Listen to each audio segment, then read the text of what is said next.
Let's talk music. There are many genres, but I want to speak about one in particular, hip hop. And not just any hip hop artist. I'm talking about one of the most iconic artists in the hip hop game, the rap god himself, Marshall Mathers. Hello, everyone, and welcome to Behind the Talk. I'm your host, Evan Miller, and I'm excited to kick the first episode off by discussing Eminem's new album, Music to Be Murdered By, that was released on January 17th of this year.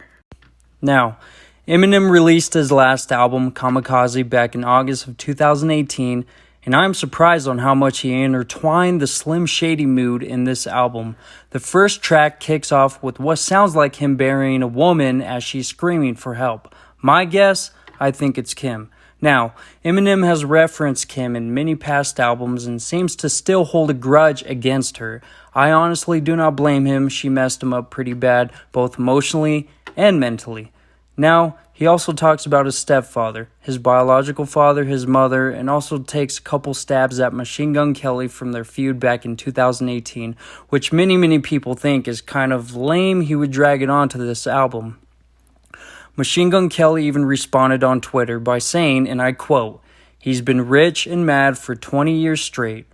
Laughing emoji, trash emoji." Now, I don't know about you guys, but personally, I feel like it has drug on for too long. I love Eminem, and I've always supported his music, but in a way, some of the stuff is becoming too repetitive. But my God, does the new album have fire beats?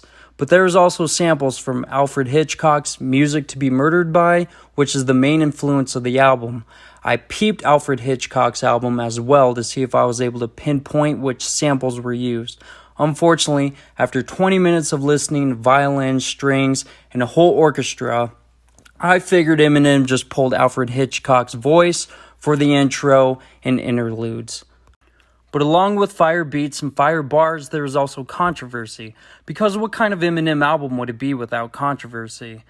One of these controversial topics was a reference to Ariana Grande's concert that was bombed back in 2017 in the United Kingdom in a track titled Uncommodating, featuring Young M.A. Eminem stated, and I quote, "I'm contemplating yelling bombs away on the game like I'm outside of an Ariana Grande concert waiting." One of the victim's family members stated on social media that Eminem had, quote, "no sense," and even some of the victims had something to say. One of them stated that it was just tasteless and disrespectful. But that is just Eminem being Eminem, right? But that isn't the end of the controversy. So, what I understand is Mac Miller's family recently dropped an unreleased project titled Circles, the same day, and people view Eminem dropping his album as a, quote, rude and ignorant act, especially since people talk within the music industry. I've seen people even putting Machine Gun Kelly in a positive light against the rap god and saying that he held back music when Nipsey Hussle passed. But yet, Eminem can't do the same thing. Now, when Eminem isn't throwing jabs at people or creating controversy, his albums all of a sudden suck. Looking back at his Revival album, there was less controversial topics and more political topics. What I don't understand is how people are constantly on his case every time he tries to be mature, but yet when he releases what people want, it's all of a sudden disrespectful. Unfortunately, even a rap god can't even get a break. My opinion, people just need to chill out. If I were Eminem, I would be ticked, for 20 years, especially since 20 years of his career has always been an artist that people criticize a lot. So one of the main concerns is Mac Miller and Eminem's album coming out the same day. Okay, I want to put all the details aside and just put my opinion out there. So when I was releasing my music, whenever I released a single, an album, I had certain deadlines to meet. And I'm sure it's not different, it's not any different when you're a bigger artist up on the totem pole as Eminem or Mac Miller. I'm sure there's deadlines all over the place, especially if you're going to schedule all these interviews, all of this other stuff. But, I've never been a big Mac Miller fan, and I probably will never be a big Mac Miller fan. There's certain people that get into that kind of music. There's only 2 or 3 songs that I enjoy from Mac Miller. But I will give Mac Miller super props. you look on the Spotify charts, his album is like top 15 all over the place, man.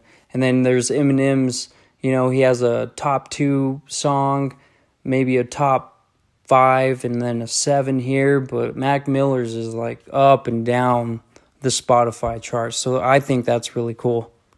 So there's 2 ways to look at this. Eminem could have delayed his album, or he could have met the deadlines that were probably set within the record company. I want your guys' opinion. It's a huge topic right now. There's certain people that really view it as, nothing really important, which is fine. If you want to debate with me, I'm open to debate. We can get someone scheduled on here. This is the first episode, so I'm a little rusty with some of this stuff. I hate hearing my voice, but, I'm really excited to be on this journey with you guys. So this is Behind the Talk. I'm your host, Evan Miller, and I hope everyone has a great night. If you have any ideas for future episodes, please send a message, and I am open to criticism. Anything and everything is welcome. Have a wonderful night, everyone. Mama telling me, don't act a fool. Purchase your tracks today. I be doing me, yeah.